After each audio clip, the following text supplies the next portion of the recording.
Hello and welcome back to Shiksha crew.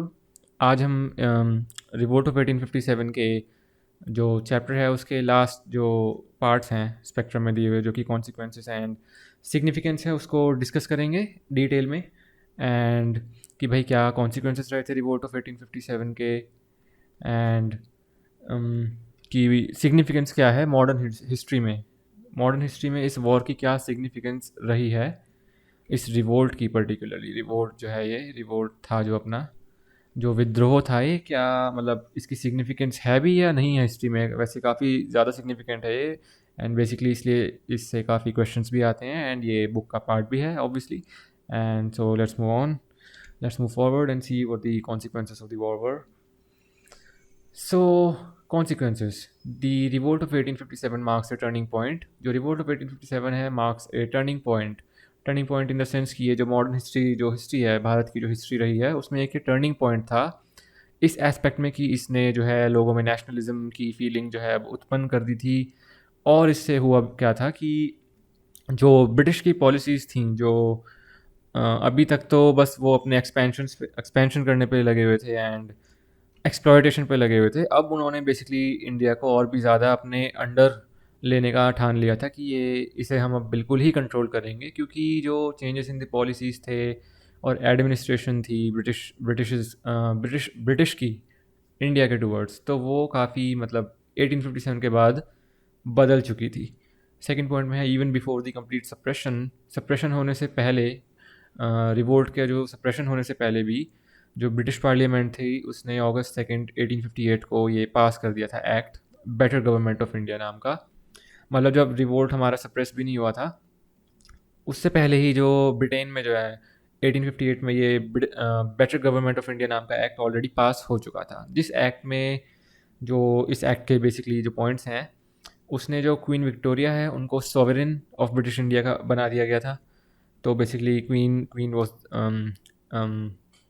basically India was declared a sovereign of Britain under the administration of Queen Victoria, and it provided for the appointment of a secretary of state, और एक secretary of state की appointment का भी इसमें एक provision डाल दिया गया था अब, जो कि ब्रिटिश कैबिनेट का मेंबर होना था। इंडियन कोई बंदा नहीं था, ब्रिटिश कैबिनेट का मेंबर होना था वो secretary of state. This meant that the administration of the country was now assumed by the British crown। इसका ओवरऑल इस एक्ट का जो मीनिंग था, जो इसकी सिग्निफिकेंस या इसका better government of India act का जो बेसिकली आप मीनिंग अगर देखें तो इसका बस ये था कि जो एडमिनिस्ट्रेशन थी इंडिया की, country in the sense India की जो एडमिनिस्ट्रेशन की जो अब पूरी अम, जिसे बोलते हैं जो एडमिनिस्ट्रेशन की जिम्मेदारी थी, जो अब बेसिकली एडमिनिस्ट्रेशन की जिम्मेदारी थी इंडिया की, वो अब assumed bye the British crown and company rule was abolished. तो बेसिकली जो हमारे कंट्री की एडमिनिस्ट्रेशन जो थी उस टाइम पर, जो कि कंपनी रूल के अंडर चल रही थी, अब वो ब्रिटिश क्राउन के अंडर आ चुकी थी। बेसिकली अब ब्रिटेन ओवरऑल रूल करता था इंडिया पे, just not just the company. अब कंपनी रूल को अबॉलिश कर दिया गया था। This assumption of the government of India by the sovereign of Great Britain was announced by Lord Canning ने ये अनाउंस करा था दरबार में इलाहाबाद के, in the Queen's proclamation issued on November 1 1858। तो ये क्वीन प्रोक्लेमेशन में क्वीन की जो प्रोक्लेमेशन थी उसमें ये अनाउंसमेंट हुई थी लॉर्ड कैनिंग के द्वारा दरबार में इलाहाबाद के, और नवंबर 1 1858 में इशू करी गई थी ये। By this proclamation the governor general acquired the title of viceroy. Governor general का जो टाइटल हुआ करता था before before the Queen's proclamation, before the better government of India act, अब वो टाइटल जो है वाइस रॉय के टाइटल में बदल चुका था। एंड अब हम अपने नेक्स्ट पॉइंट पे चलते हैं, जिसका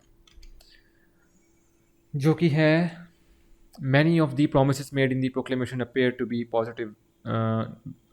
of positive nature to the Indians।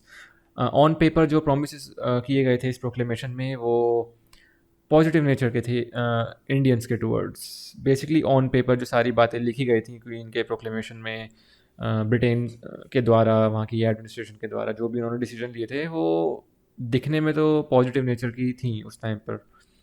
As per the proclamation, the era of annexation and expansion had ended.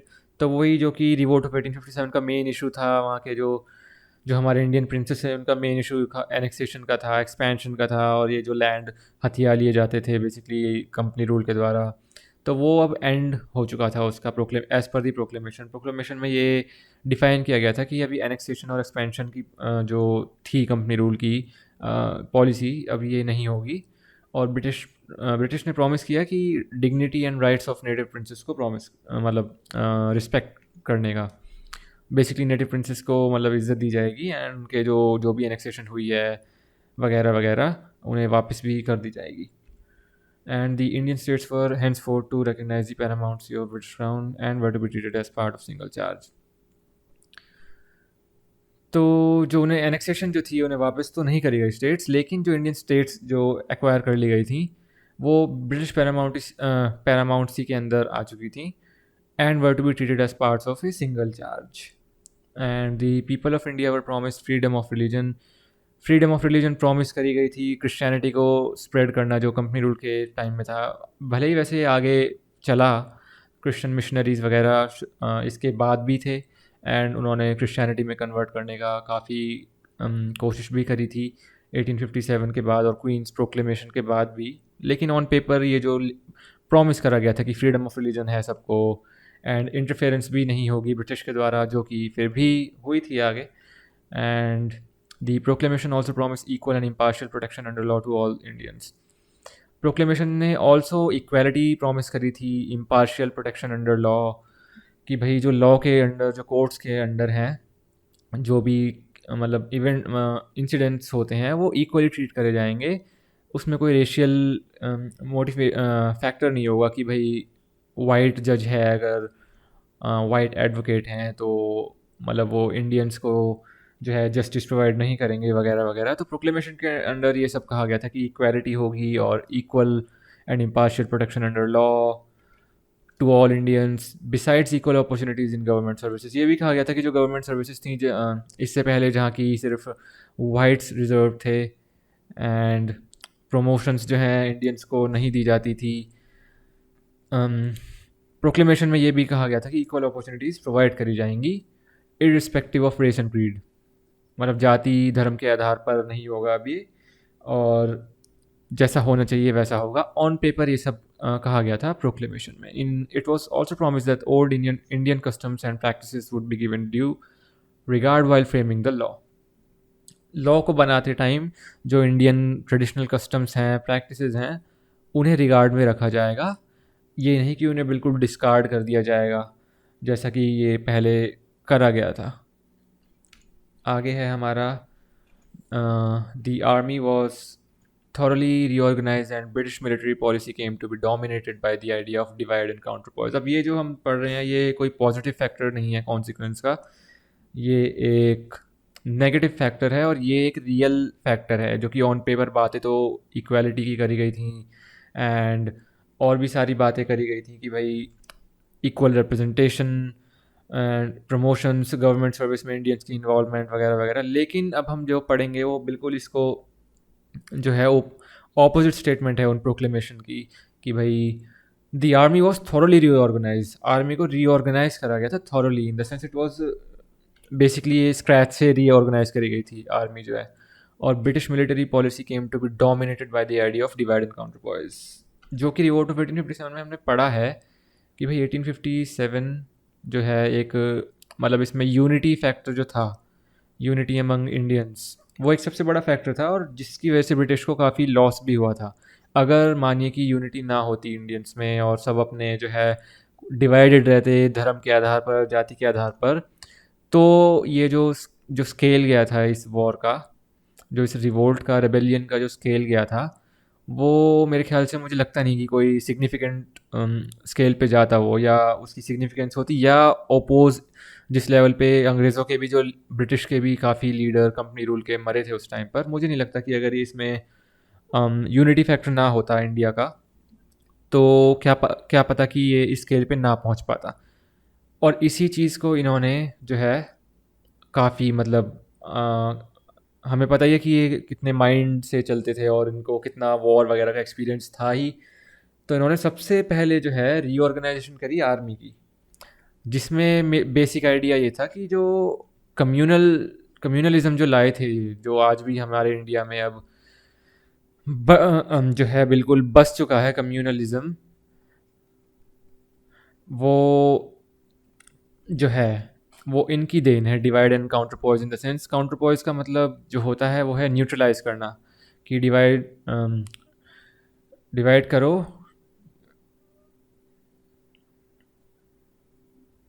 And divide करें, काउंटर पॉइज करें। डिवाइड एंड रूल बेसिकली कि लोगों को कम्युनिटीज़ में बांट दो, धर्म में बांट दो, जाति में बांट दो, उनमें भी उनके बीच में जो है आपस में फूट पैदा कर दो, जो कि इन्होंने 1858 के बाद अपनी पॉलिसीज़ में ये सब चेंजेस लाए थे, रिवोल्ट ऑफ 1857 के बाद, जो that ended in 1858।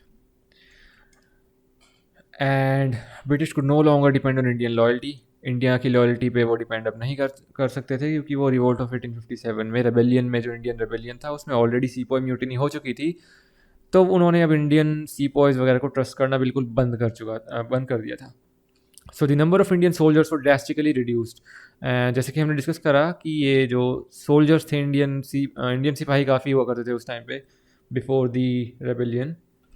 But because the British saw that the sepoys, they went against the British rule, and the company rule went against the company rule, and they also like opposed them, and they even killed their own like infantry के जो leader हुआ करते थे British, उन्हें भी मार दिया था, जैसे कि हम पढ़ चुके हैं ऑलरेडी। तो मतलब ऐसा नहीं था कि अब ब्रिटिश उनको दोबारा एक चांस देंगे अपनी आर्मी में आने का, क्योंकि ये जो वीक पॉइंट हो गया था, ये एक ऐसा वीक पॉइंट था जो ब्रिटिश जान चुके थे कि भाई हमने इंडियंस को काफ़ी रख लिया था, और ये हमारे अगेंस्ट ऑब्वियसली अगर चले गए तो मुश्किल तो होनी है। एंड अब इन्होंने फिर क्या करा, अपनी जो पॉलिसीज़ में चेंजेस लाए थे, ये जो प्रोक्लेमेशन के नाम पे जो चेंजेस आए थे, उसमें ये था कि भाई इंडियन सोल्जर्स ड्रास्टिकली रिड्यूस कर दिए गए थे इन्फेंट्री से, बटालियन से, और जो यूरोपियन सोल्जर थे उनकी जो है मात्रा बढ़ा दी गई थी।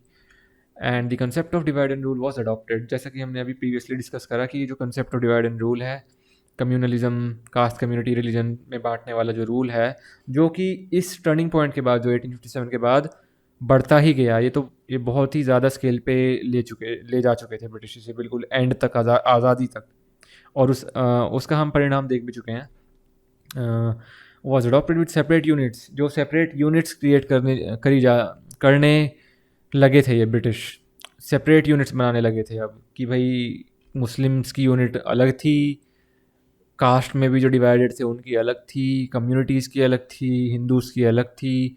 तो डिवाइड एंड रूल अभी बिल्कुल इन्होंने ऑन पेपर, मतलब जो प्रैक्टिकली अप्लाई करना स्टार्ट कर दिया था। Recruits were to be drawn from martial races of Punjab, Nepal and north western frontier, जो प्रीवियसली इनके लॉयल बंदे थे, जो कि पंजाब साइड से थे obviously, Nepal north west frontier से, जो हम पढ़ चुके हैं कि भाई सिंध वगैरह जो रीजन थे, और काफ़ी पटियाला वगैरह जो रीजन थे, वहाँ से लोगों ने पार्टिसिपेट करा ही नहीं था रिवोल्ट में, और पार्टिसिपेट तो चलो नहीं करा, even they work against the rebellions and in favour of the British. तो ऑब्वियसली तो ब्रिटिश के लिए तो ये जो लोग थे ये लॉयल ही थे, तो इनको इन्होंने जो है रिक्रूट करा था। इंडियंस, टेक्निकली इंडियंस ही थे, बट इन्हें इनकी लॉयल्टी जो इन्होंने प्रूव करी थी ब्रिटिश के टूवर्ड्स, उसकी वजह से इन्हें रिक्रूट करा गया था। And effort was made to keep the army, अब सिविलियन पॉपुलेशन से जो आर्मी है उसको दूर रखने का एफर्ट जो कर दिया था ब्रिटिश ने।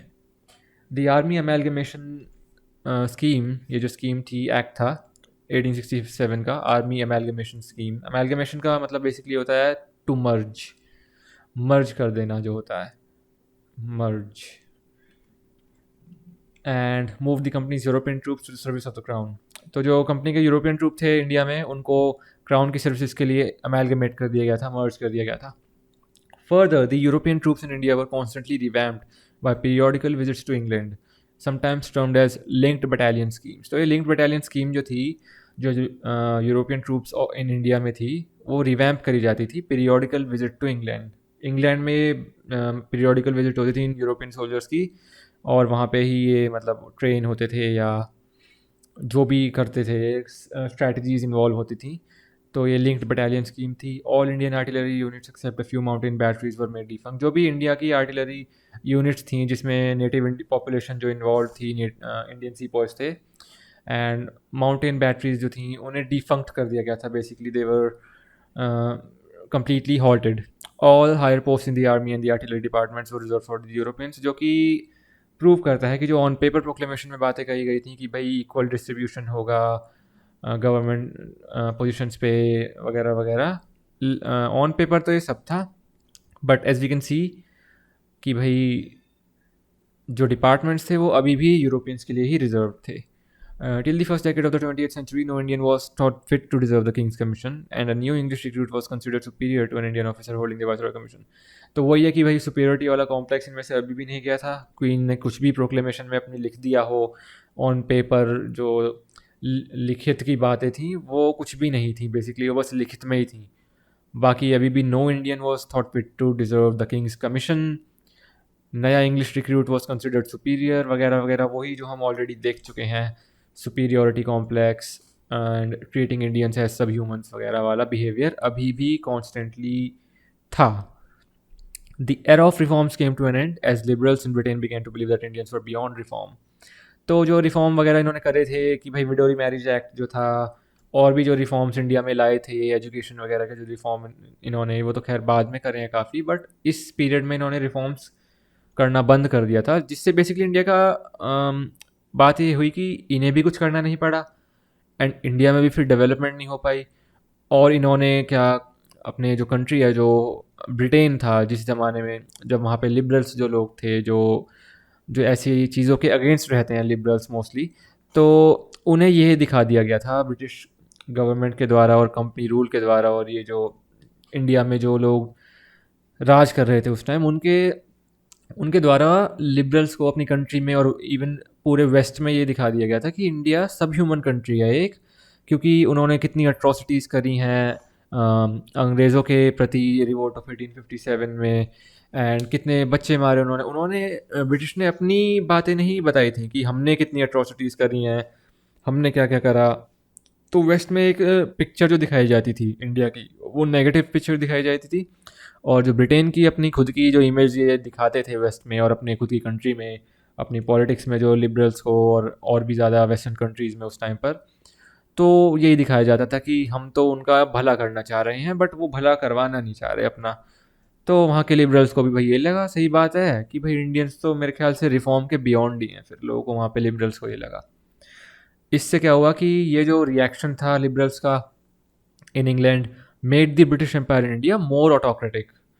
बेसिकली ऑटोक्रेटिक हो चुकी थी अब और भी ज़्यादा इंडिया में जो ब्रिटिश एम्पायर थी, जो कि हमने अभी पीछे जो हमने अभी पढ़ा कि भाई वहाँ पे तो ये दिखा दी गई इंडिया की इमेज कि भाई बहुत ही नेगेटिव लोग हैं, रिफॉर्म्स नहीं चाहते, लोगों को मारते हैं, और हम तो रिफॉर्म करना चाह रहे थे हमारे अगेंस्ट, फिर भी उन्होंने जो है रिवोल्ट छेड़ा वगैरह वगैरह। तो ये जो है ये इमेज पोर्ट्रे करी जा रही थी, ये रेथोरिक जो है ये पुश कर रहे थे अपनी खुद की वेस्टर्न कंट्रीज़ में, and it began to deny the aspiration of educated Indians for sharing power.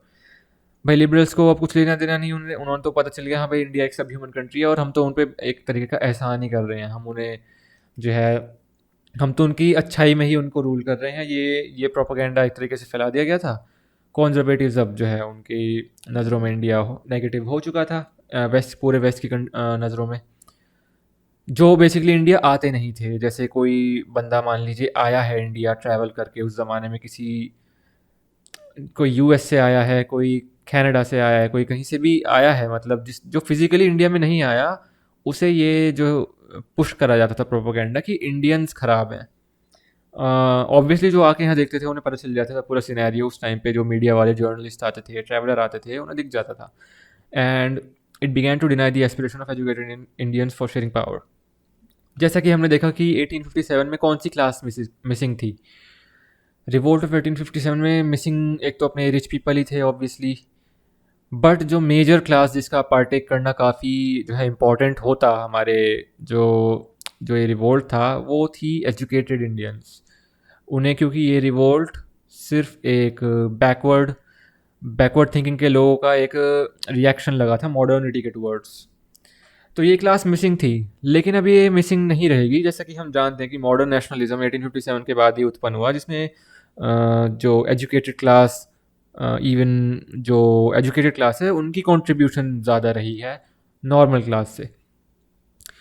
तो जैसा कि भाई उन्हें दिखा कि भाई हमने तो पढ़ाई लिखाई कर ली है, इनके कहने पे हम पढ़ भी लिए, अंग्रेज़ों के कहने पे हमने इंग्लिश भी सीख ली, हमने अपने कल्चर को बैकवर्ड भी मान लिया, लेकिन अब हमें क्या फ़ायदा हो रहा है भाई? हमें तो कोई फ़ायदा ही नहीं हो रहा। हमें क्या हो रहा है? हमें तो ये अब डिनाई कर रहे हैं, एस्पिरेशन हमारे डिनाई कर रहे हैं, हमें गवर्नमेंट जॉब्स में ले नहीं रहे, हमें कुछ मतलब हमें इनके इनके थ्रू, ब्रिटिश एम्पायर के थ्रू हमें कुछ भी फ़ायदा नहीं हो रहा है। तो एजुकेटेड इंडियंस को भी अब पावर शेयरिंग कुछ भी नहीं थी, इनकी पढ़ाई बिल्कुल कोई उसका बेनिफिट नहीं था। एक तो अपने लोगों के अगेंस्ट गए ये, ठीक है, और जो इन्होंने जिस वजह से अगेंस्ट गए थे कि भाई हमें बेनिफिट्स मिलेंगे, तो वो भी नहीं मिला इन्हें। फिर इन्हें क्या लगा कि भाई ये तो सच में ही अब इससे 1857 इसलिए सिग्निफिकेंट काफ़ी है ये वॉर, इसकी वजह से ही मॉडर्न नेशनलिज्म जो है पैदा हुआ है, और लोगों में चाहे वो एजुकेटेड क्लास हो, रूलिंग प्रिंसेस हो, कुछ भी हो, उनमें तभी ये अंदर से आग आई थी ब्रिटिश के अगेंस्ट कि भाई इनका जो रूल है वो कुछ और ही है, चाहे ऑन पेपर ये कुछ भी बोलते हो, ये उस चीज़ को बिल्कुल भी जो है नहीं निभाते। तो इन द लॉन्ग टर्म वही अब ये बात लिखी हुई है कि जो लॉन्ग टर्म में जो है ये जो जो इनका जो जो ब्रिटिश एम्पायर का ये जो ऑटोक्रेटिक बिहेवियर था, और it began to deny the aspiration, जो डिनाई करते थे लोगों को, बिल्कुल मिसट्रीट करने लग गए थे इवन दी एजुकेटेड क्लास। तो ये लॉन्ग टर्म में इन्हें जो बहुत हानिकारक बैठा, जैसा कि हम देख ही चुके हैं कि भाई एजुकेटेड क्लास ने जो बाद में जो मॉडर्निस्ट वगैरह आए थे हमारे, जो लीडर्स थे बेसिकली इंडिपेंडेंस स्ट्रगल के, फ्रीडम स्ट्रगल के लीडर्स, मॉडर्निस्ट थे, एक्सट्रीमिस्ट भी थे, बट मॉडर्निस्ट काफ़ी ज़्यादा थे। एंड मॉडर्निस्ट जो थे उनकी वजह से ही हम कह सकते हैं कि हमें आज़ादी मिली, जैसे महात्मा गांधी एंड वल्लभ भाई पटेल, ये सब लोग, नेहरू जी जो हैं, ये एजुकेटेड लोग थे। एंड यही एजुकेटेड लोग थे जिन्होंने लीडरशिप करी फ्रीडम स्ट्रगल में। एंड सिविलियंस भी थे हमारे, जो जो टेक्निकली नॉन एजुकेटेड आप उन्हें कह सकते हैं, बट उन्होंने भी, उनका भी बहुत मेजर रोल रहा है। लेकिन एज अ लीडर जो उभर के आए थे वो एजुकेटेड लोग थे मोस्टली। एंड जो है एजुकेटेड मिडिल क्लास जो थी, फ्रस्ट्रेशन उसमें स्टार्ट हो चुकी थी। जैसे अभी हमने 57 में देखा कि भाई जो पेजेंट क्लास थी उनमें फ्रस्ट्रेशन थी, क्योंकि उनके ग्रीवेंसेस जो थे काफ़ी सारे थे और अननोटिस जाते थे वो, उन्हें बेसिकली बिल्कुल डिस्ट्रॉय कर दी गई थी उनकी लाइवलीहुड। और एजुकेटेड क्लास इस टाइम पे इससे अनअफेक्टेड थी, बिकॉज वो मिडिल क्लास थे, उनकी रोजी रोटी चल रही थी। लेकिन अब जब उन्हें दिखा कि भाई हमारे साथ भी ये बिहेवियर चलने लग गया है अब, तो मॉडर्न नेशनलिज्म जो वेरी सून अराइज हुआ।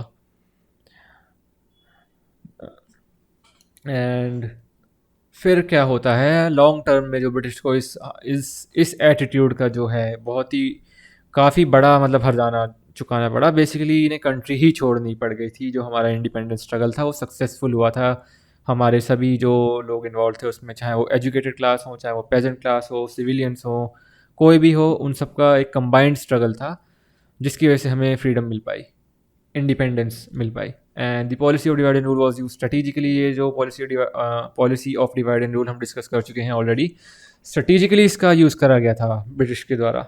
स्ट्रेटेजिकली काफ़ी मतलब, by the British to use one class and community against each other. एक क्लास, एक रिलीजन, एक कम्युनिटी को एक दूसरे के अगेंस्ट यूज़ करा गया था, जो कि सोशल डिटोरिएशन वॉज इनएविटेबल, जो कि हमारी कंट्री में हमने आगे देखा कि हो भी चुकी थी सिर्फ अंग्रेज़ों के द्वारा। क्योंकि before 1858 and the Queen's proclamation and all this stuff that was introduce after the end of the revolt, there was no such thing as communalism. Mughal empire को हमने रिस्पेक्ट दी इतनी, ये सब हम चीज़ें पढ़ चुके हैं ऑलरेडी। लेकिन मतलब कम्युनलिज्म और रिलीजन डिस्क्रिमिनेशन, ये सब तो कुछ था ही नहीं। बट ये जो सोशल डिटोरिएशन परमानेंट हो चुकी है, जो कि आज भी हम अपनी कंट्री में विटनेस कर रहे हैं, ये बेसिकली इन लोगों के द्वारा फैलाई गई चीज़ थी। While the territorial conquest of the British came to an end, territorial conquest तो अब एंड में आज एंड हो चुका था उसका, एनेक्सेशंस का, एक्सपेंशन करने का, ज़मीनें हथियाने का। टेक्निकली वो came to an end, but the a period of systematic economic loot began. तो सिस्टमैटिक तरीके से लूट करना, स्ट्रेटिजिकली लूट करना इकोनॉमी को इंडिया की, वो अब स्टार्ट हो चुका था। अब टेरिटोरियल कॉन्क्वेस्ट वगैरह तो अब बंद हो चुकी थी, लेकिन ये डॉक्ट्राइन ऑफ लैप्स के थ्रू भाई ज़मीन हथिया ली, ये सब चीज़ें हैं जो जो भी थी, वो बेसिकली ऑन पेपर जैसा हमने डिस्कस करा कि भाई क्वीन की प्रोक्लेमेशन में ये लिखा गया था कि era of annexation came to an end and all that. But a period of systematic economic loot began. In accordance with the Queen's Proclamation of 1858, the Indian Civil Service Act of 1861 was passed. तो Queen की proclamation में एक ये भी aspect था कि भाई the Indian civil service act of 1867 जो ये था इसे भी पास किया जाएगा, जो which was to give an impression that under the queen all were equal irrespective of race and creed. Basically ये इम्प्रेशन देने के लिए कि इंडिया भी अब सिविल सर्विसेज में भाग लेंगे, वो भी एडमिनिस्ट्रेशन का इंडियंस जो है पार्ट बनेंगे। बट ये एक इम्प्रेशन था सिर्फ कि भाई क्वीन के अंडर ऑल इक्वल हैं, चाहे गोरे हों चाहे इंडियंस हों कुछ भी हो सब इक्वल है। But it was actually not the case. Racial hatred and suspicion between the Indians and the English was probably the worst legacy of the revolt. जो रेशियल हेट्रेड थी और सस्पिशन आ चुका था इंडियन और इंग्लिश के बीच में जो था, जो ये थी ऑब्वियसली हर बंदा सेम नहीं होता। ये तो बेसिकली ये जो लोग रेशियली जो डिस्क्रिमिनेट करते थे लोगों को और ख़राब जो लोग थे, majority of them were like this. But जो बेसिकली जो इंग्लैंड में जो हम ब्रिटेन में लोग रह रहे थे वो सारे ऐसे नहीं थे, और हर केस में ऐसा होता ही है। लेकिन जो इंडिया में जो सिचुएशन हो चुकी थी, बिकॉज इंडिया में तो नेगेटिविटी ही थी सिर्फ, इनकी इंग्लिश की जो थी नेगेटिविटी इंडियंस के towards, majority of the time negative ही थे ये इनका बिहेवियर। तो ये वर्स्ट लेगेसी है रिवोल्ट की, रेशियल हेट्रेड जो थी, जो ये रिवोल्ट लेगेसी छोड़ के गया है अपने पीछे, ये उसका एक सबसे घटिया जो लेगेसी है उसका भाग है ये रेशियल हेटेड और suspicion. Newspaper and journals in Britain pictured Indians and, जो हम प्रीवियसली डिस्कस कर चुके हैं कि भाई जो न्यूज़पेपर और जर्नल्स थे इंडियंस को सब ह्यूमन बोला गया था, बियॉन्ड रिफॉर्म्स बोला गया था, और ये सब काफ़ी सारी चीज़ें जो हैं बोली गई थी इंडियंस के बारे में कि हम तो उनको अच्छा कर रहे हैं इंडिया में, हम तो ये इनके द्वारा बोला गया था ये सब कि हम तो उनके रिफॉर्म ला रहे हैं, वो इतने सब ह्यूमन्स हैं, वो सती प्रथा करते हैं, वो क्या क्या करते हैं, हम तो रिफॉर्म चाह रहे हैं। लेकिन भले ही रिफॉर्म इन्होंने करने चाहे बट उनमें इनके खुद के बेनिफिट्स इन्वॉल्व थे मोस्ट ऑफ द टाइम्स, जो कि जैसे कि टेक्नोलॉजी एडवांसमेंट के नाम पे कि हम रेलवे ला रहे हैं इंडिया में, बट रेलवे क्यों लाए थे? सिर्फ अपने अपनी ट्रेडिंग को बेहतर करने के लिए लाए थे। टेलीग्राफी अपनी स्ट्रेटेजिकली इंडियन लोगों के प्रति लड़ाई करने के लिए और स्ट्रेटजीज बनाने के लिए अपनी इजी कम्युनिकेशन के लिए लाए थे। इसमें इंडिया की कोई इन्वॉल्वमेंट प्राइमरीली नहीं थी कि भाई जो इंडिया के टूवर्ड्स करा जा रहा हो या इंडिया के हित में काम करा जा रहा हो, ये सिर्फ अपने हित में काम कर रहे थे और दिखा पब्लिक को दुनिया में और अपने इवन खुद की कंट्री में भी यही रहे थे कि हम इंडियंस को सुधारना चाह रहे हैं बट इंडियन सुधरना नहीं चाहते, ये है इनका कहना। Who could be kept in check only by superior force, वही सुपीरियोरिटी वाली बात कि भाई जो इंडियंस हैं उन्हें सिर्फ सुपीरियर फोर्स जो है उसमें रख सकती है एक तरीके से कब्जे इन द सेंस कि सुपीरियर फोर्स ही उन्हें एज अ ह्यूमन जीना सिखा सकती है, बाकी वो तो सब ह्यूमन लोग हैं भैया, इनका ये कहना था। The proponents of imperialism in India dubbed the entire Indian population as unworthy of trust, subjected them to insult and contempt. Trust ये प्रोपोनेंट्स जो इम्पीरियलिज्म के थे इंडियन पॉपुलेशन को वर्ल्ड वाइड स्केल पे अनवर्दी ऑफ ट्रस्ट इन्होंने दिखा दिया था, और इंसल्ट एंड कंटेम्प्ट ऑब्वियसली हर जगह बेसिकली इंडियंस को दिया जाने गया था। And the complete structure of the Indian government was remodelled, Indian government का पूरा स्ट्रक्चर जो था वो रीमॉडल कर दिया गया था based on the notion of a master race, justifying the philosophy of the white man's burden. White man के बर्डन की जो फिलोसफी दी गई थी इसको जस्टिफाई करा था जो आगे का जो स्ट्रक्चर करा गया था इंडियन गवर्नमेंट का कि ये बर्डन है हमारा, कि हम इन पे एहसान कर रहे हैं, बेसिकली इन पे हम रूल कर रहे हैं ना, जो वो हम एहसान कर रहे हैं, ये हमारा बर्डन है। This widened the gulf between the rulers and the ruled, rulers and the ruled. Rulers यहाँ पे कौन थे? इंग्लिश, एंड जो रूल्ड थे ऑब्वियसली इंडियंस थे।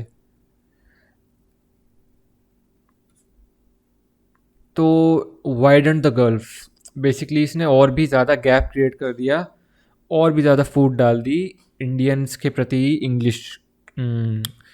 इंग्लिश के प्रति इंडियंस में, क्योंकि जो है जो इनकी ये फ़िलासफ़ीज़ थी ये बिल्कुल भी अनएक्सेप्टेबल बिहेवियर था इनसे, इनके द्वारा ये जो किया गया था कि भाई हम तो तुम पे एहसान कर रहे हैं, तुम सब ह्यूमंस हो, बर्डन हो तुम हमारा, ये तो हम तुम पे उल्टा एक एहसान कर रहे हैं कि हम तुम पे राज कर रहे हैं, ये सब जो है रूलर्स एंड द रूल्ड जो हमारे इंडियंस थे जो that were being ruled by the English, ये सब काफ़ी नेगेटिव एस्पेक्ट में लिया जाने जा चुका था।